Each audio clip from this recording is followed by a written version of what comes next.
Oops, sorry, we are back. Unexpected, right? But that's the beauty of being retired by imbeciles who decide that they don't want you anymore. Uh, Now you can reactivate yourself anytime you feel like it.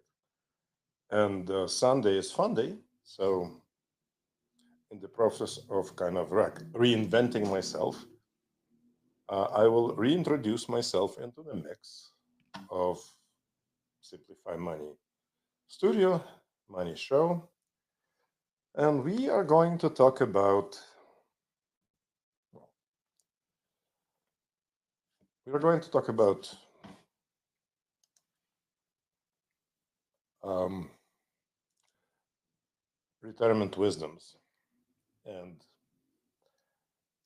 rational markets. And a very disturbing and kind of funny fact that I stumbled upon today when I was talking to one of my useful tools, AI.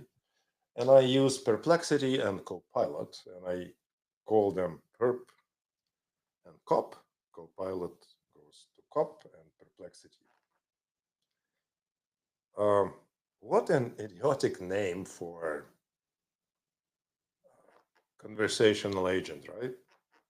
It sounds like it's always perplexed, and it actually is, right? And the reason is you challenge it to discuss Markovitz, like rational markets theory, and this shit just kind of goes into the loop and then gets lost, and it really gets stupid, right? In trying to avoid a discussion of whether markets are rational or not. And Saylor, who won a Nobel Prize, says they are not. And Markowitz says they are. But apparently, Perplexity feels like it's on, cheers, by the way, Autumn Vibes, Sunday Funday, Snoopy. Snoopy is the name of my dog, but Autumn Vibes. Anyway, cheers. We are testing two beers today. One of them is called the Canuck, and another one is called the Pompous S. And I don't know what's better, Canuck or a Pompous S, but pretty decent beers. Both of them are, I think, they're ales. And it's funny because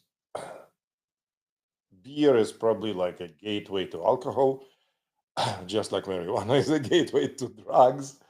Um, and in beer gateway, I kind of explored the rest of it, and then the substances, no,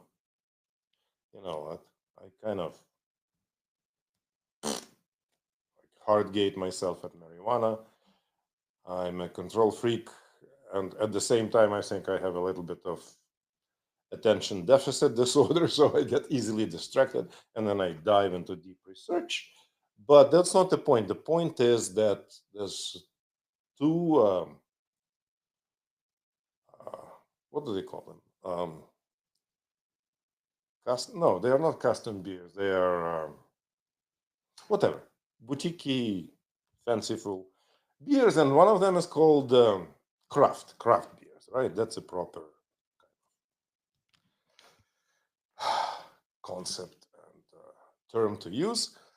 Uh, Not bad, actually. Those craft beers are not bad. Uh, I'll make a calculated risk kind of, and I assume that both Kanak and Pompous S are ales. And ale, and the other one, 1 second. Now I'm curious. Yes.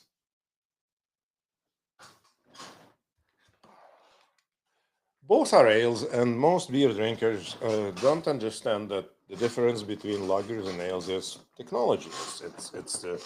It's the shape of the container where it kind of you know uh, gets fermentation and stuff. Um, Beer is one of the longest made alcohol containing drinks. It's ridiculously old, right? But I'm not talking centuries old. I'm not talking millennials or millenniums or whatever is the plural for. Millennium is probably one plural, and millennia is probably two. I'm getting smarter as I taste.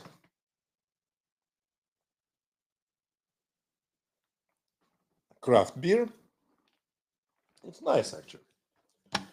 Um, so this is Pompous S. I would never actually believe that I would say Pompous S is nice, but I tried Canuck before, and it's also not bad. But going back to um, Simplify Money Show and to be serious, I'll take a Canuck over a Pompous S every time. The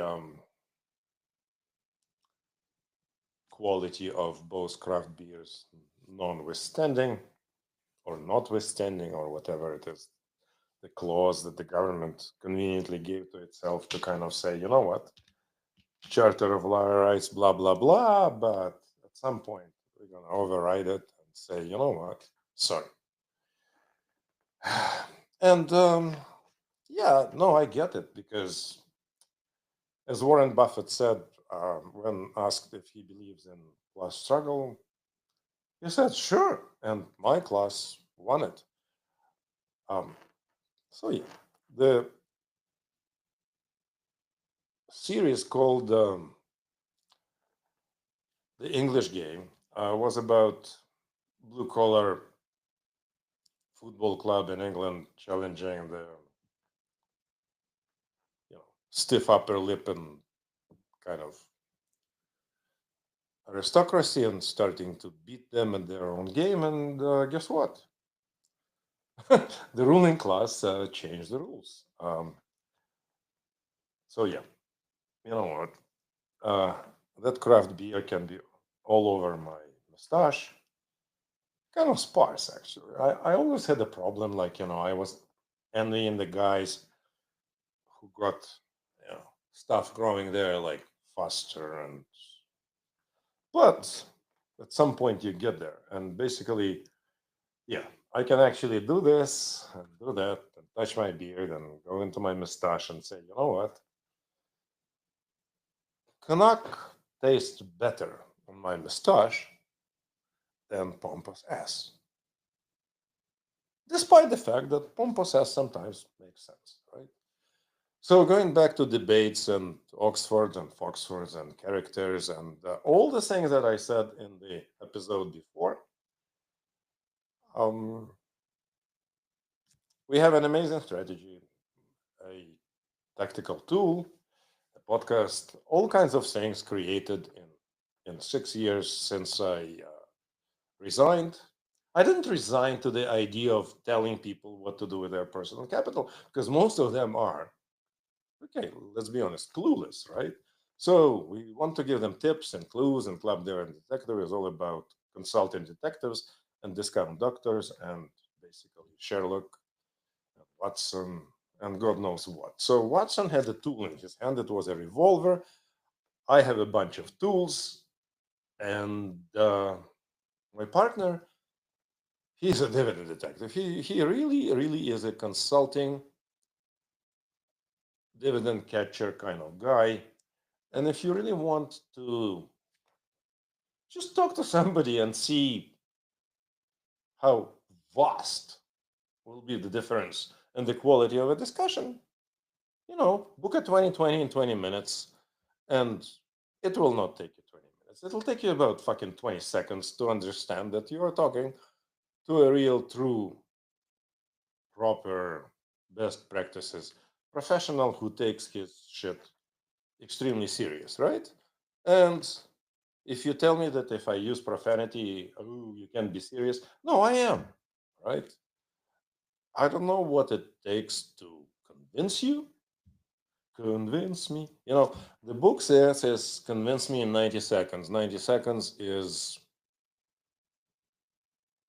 well, if 1 minute is 120 seconds, then 90 seconds is 180 seconds. 180 is a U-turn as far as the degree or whatever. So basically, I should be able to convince you to totally like reevaluate how you pick the guy who tells you what to do with your money. And if you're still doubting, no shit.